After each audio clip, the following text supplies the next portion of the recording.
Good morning, students. Today we will start chapter 7 Understanding Marginalization.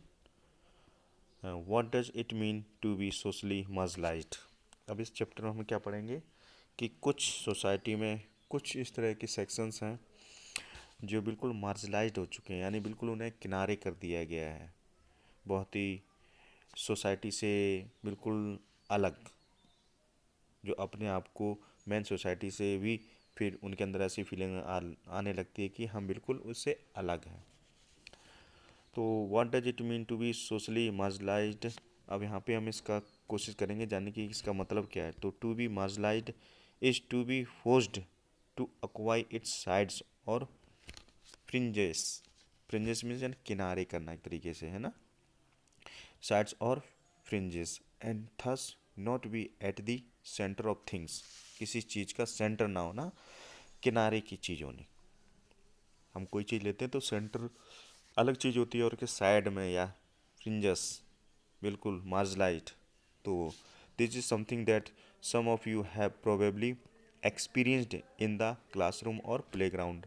अब हम उसको ऐसे समझते हैं कि अब एक एग्जांपल के जरिए आप ये महसूस किए होंगे, आप क्लासरूम में या प्लेग्राउंड में इस तरह का आपने महसूस किया होगा, जैसे if you are not like most people in your class. अगर आपको क्लास में बहुत से लोग पसंद नहीं करते हैं, तो that is if your taste is music और फिल्म इज़ डिफरेंट। पसंद भी नहीं करते हैं, और यदि तुम्हारा टेस्ट म्यूजिक का है और फिल्म का वो भी डिफरेंट है। If your accent make marks you out from others, दूसरों से बिल्कुल अलग है मार्क्स भी। तो if you are less chatty than others in your class, और अपनी क्लास में दूसरों की अपेक्षा कम बातूनी हो। चैटी मीन्स बातूनी होता है ना, बातूनी कम हो।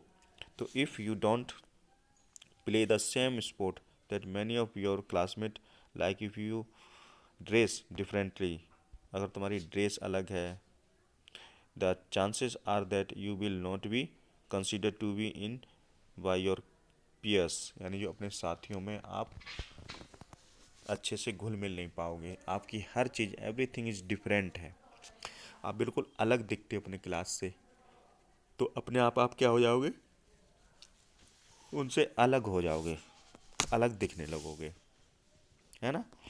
तो कहने को ना, मेन सोसाइटी से जो अलग रहता है उसका जो फूड है, ड्रेस है, म्यूजिक है, लैंग्वेज है, सब क्या हो, अलग हो, तो वो अपने आप ही अलग हो जाता है मेन सोसाइटी से। तो ऐसे ही हमारी सोसाइटी में कुछ कास्ट, कुछ सेक्शंस ऐसे हैं जिन्हें सफिशिएंट रिसोर्सेज कह सकते हैं, जो हमारी संसाधन हैं वो अवेलेबल नहीं हो पाए, तो धीरे धीरे वो क्या बैकवर्ड होते चले गए और वो सोसाइटी से बिल्कुल अलग हो गए हैं, पुअर हो गए हैं, तो बिल्कुल मार्जिनलाइज्ड कर दिया गया उन्हें। तो हम इस चैप्टर में ऐसे ही लोगों के बारे में पढ़ेंगे जिन्हें मार्जिनलाइज्ड कर दिया गया है। तो so often you end up feeling that you are not with it. आपको ऐसा महसूस होगा कि आप उन जैसे नहीं हो, as if what you say, feel that, think and how you act are not quite right or acceptable to others। जब आप किसी दूसरे के द्वारा एक्सेप्ट नहीं किए जाते हो, तो अब सपोज दैट आप you are speak in Hindi, you are speaking in Hindi, and you go to South India, and South Indian mostly speak their own state language, Telugu, Tamil, Malayalam. So they are all of speaking their own language, but you are speaking in Hindi। तो आपको वो, आप उनसे कैसे हो गए, बिल्कुल different हो गए। तो ऐसे ही जो डिफरेंट होता है, तो धीरे धीरे करके वो मार्जिनलाइज्ड कर दिया जाता है। As in the classroom, in the social environment too, group of people or communities may have the experience of being excluded, यानी उस तरह का जो माहौल होता है। एज द क्लासरूम, क्लासरूम की देरी, या इन द सोशल एनवायरनमेंट हो, या सोशल एनवायरनमेंट हो, ग्रुप ऑफ पीपल्स और कम्युनिटी हो, यानी ग्रुप ऑफ पीपल्स का या कम्युनिटी का हो, मे हैव द एक्सपीरियंसेस, ये सब एक्सपीरियंस कैसा होता है, और बीइंग एक्सक्लूडेड, उससे आपको बाहर रखता है। एक्सक्लूडेड मीन्स बाहर रखना, ओके। तो there marginalization can be because they speak a different language. वही बात आ गई जो अभी मैं आपको समझा रहा था कि they speak a different language, follow different customs, custom यानी रीति रिवाज जो हमारे कल्चर होता है, और being to be different religious groups from the majority community, majority community से हमारा डिफरेंट रिलीजन हो, ये भी हो सकता है। डिफरेंट लैंग्वेज होती है, डिफरेंट कस्टम्स होते हैं, कल्चर होता है। दिस में also feel marginalized because they are poor. ये इसलिए और मार्जिनलाइज्ड हो जाते हैं क्योंकि वो कैसे होते हैं, बहुत पुअर होते हैं, गरीब होते हैं। Consider to be a of low social status, यानी जो सोशल स्टेटस है उसमें सबसे लो, नीचे कैटेगरी में हम वो आ जाते हैं। And that viewed as being less human than others. Sometimes marginalized group are viewed with hostility and fear. अब मार्जिनलाइज्ड जो ग्रुप होता है अपने आप को किस रूप में देखने लगता है, एक डरे हुए माहौल में रहता है, एक शत्रुतापूर्ण व्यवहार के साथ उसे देखा जाता है, अपने आप को देखने लगता है।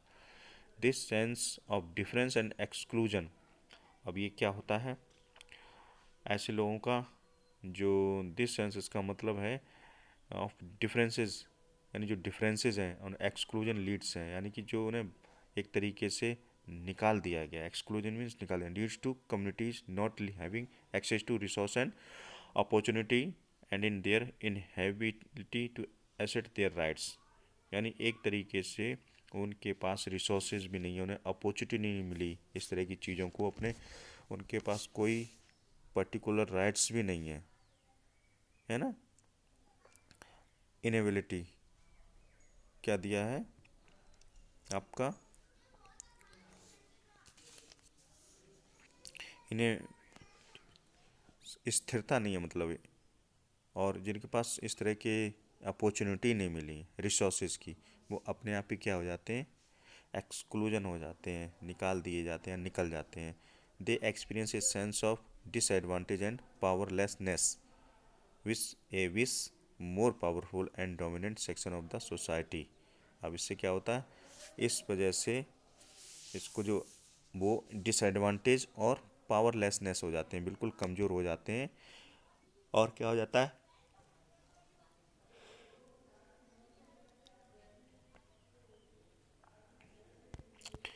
आमने सामने जो होता है विश, आपका विश ए विश होता है आमने सामने। तो जो कमज़ोर हैं और जो डोमिनेंट सेक्शन है ये एक आमने सामने हो जाते हैं, एक तरीके से इन्हें बहुत सारे डिफरेंसेस हो जाते हैं। ठीक है। Who own land are wealthy better educated and political powerful, यानी एक तरफ ये जो पावरलेसनेस लोग हैं, तो दूसरी तरफ कैसे हो जाते हैं, जिनके पास बहुत सारी रिसोर्सेज होते हैं, तो वो क्या हो जाते हैं, बहुत एजुकेटेड होते हैं, पॉलिटिकल पावर में होते हैं।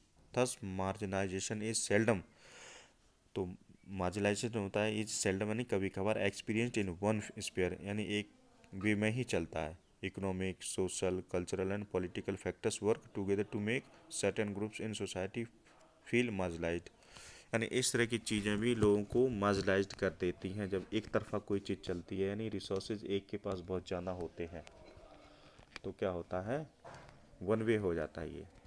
In this chapter, you will read about two communities that are considered to be socially marginalized in India today. अब हम इंडिया में कुछ सोसाइटी उनको मार्जिनलाइज कर दिया गया उनके बारे में पढ़ेंगे। तो मार्जिनलाइजेशन यानी कि एक तरीके से बिल्कुल रिसोर्सेज ना होने की वजह से कुछ कम्युनिटी बिल्कुल अलग हो जाती हैं, उन्हें धीरे धीरे करके किनारे कर दिया जाता है, उनके पास कोई भी पावर नहीं रहती है, बहुत गरीबी की गिनती में आ जाते हैं, ऐसे कहते हैं। आपने देखा होगा, आप अपने शहर में या जहाँ आप रह रहे हो मकान बनाओ, तो वहाँ पे कुछ जगह पे कुछ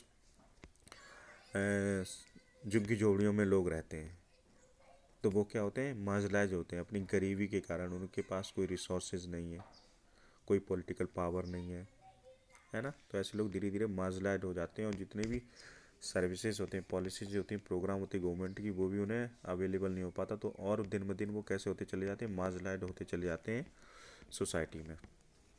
अब यहाँ पे एक बड़ा अच्छा सा एग्जाम्पल दिया है आदिवासी का। Mostly some Caste or sections are counted in marginalization. For example, Adivasi, Muslims, womens, schedule caste, backward, ये सब क्या आते हैं? मार्जिनलाइज्ड हैं, मेन सोसाइटी से हटके डिफरेंट हैं ये। चलिए, Soma and Helen are watching the Republic Day parade on TV with their grandfather. यानी यहाँ पे सोमा और हेलन दो बच्चे हैं, वो रिपब्लिक डे की परेड देख रहे हैं अपने दादा के साथ। Oh she an Adivasi float, ओह देखो आदिवासी नाव फ्लोट। दादू, why do they always show Adivasi as only dancing. दादू से पूछ रही है लड़की कि हमेशा आदिवासियों को नाच करते हुए क्यों दिखाया जाता है दादू। तो yes, don't they know anything else about us, क्योंकि वो उनके बारे में बहुत कुछ नहीं जानते हैं इसलिए। They lives of Adivasi are very rich, most people don't know that. आदिवासियों की लाइफ बहुत रिच होती थी, ये बहुत से लोग नहीं जानते हैं। यानी ये कह रहे हैं कि अक्सर कर लोग आदिवासियों के बारे में नहीं जानते, क्योंकि आदिवासियों की लाइफ होती थी वो बहुत ही रिच होती थी और बहुत ही प्रॉस्पेरियस होती थी। तो व्हेन आई वाज यंग, दादू कह रहे हैं, ये दादू अब कह रहे हैं क्या? When I was young our village in Orissa was beautiful. यानी ये उड़ीसा के ट्रैवल ग्रुप्स की एक स्टोरी है। When I was young our village is Orissa was beautiful, यानी उड़ीसा बहुत ब्यूटीफुल था। We got everything, we got everything we needed from the land. यानी हमें हर चीज़ हमारे पास थी जिसकी हमें ज़रूरत होती थी, हम लैंड से ले लेते थे। एंड फॉरेस्ट अराउंड अस, जो हमारे सराउंडिंग फॉरेस्ट और लैंड होती थी उससे हम हर चीज़ ले लेते थे। We in turn respect the land, the forest, the rivers. हम इन सब की बहुत सम्मान करते थे, रिवर्स का, फॉरेस्ट का और लैंड्स का। ठीक, फिर आगे क्या करें दादू? Suddenly we were told that the forest was not ours. Suddenly हमें बताया गया कि ये फॉरेस्ट हमारा नहीं है। Office forest official and contractors cut down large part of it. जो फॉरेस्ट ऑफिसर्स थे और कॉन्ट्रैक्टर थे उन्होंने बहुत बड़ा पार्ट फॉरेस्ट का काट दिया।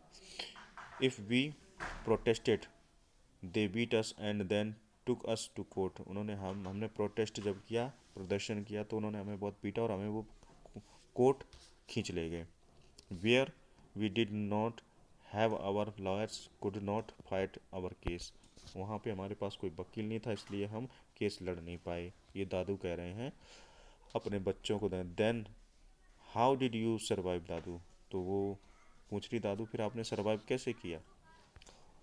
तो देन द कंपनी वालास कम, वो अब दादू बता रहे जब कंपनी वाले आए, they said there was iron ore under our land. उन्होंने बताया कि आपकी जो लैंड है उसके अंदर आयरन और है, बहुत सारा खनिज है, बहुत सारा मिनरल्स है।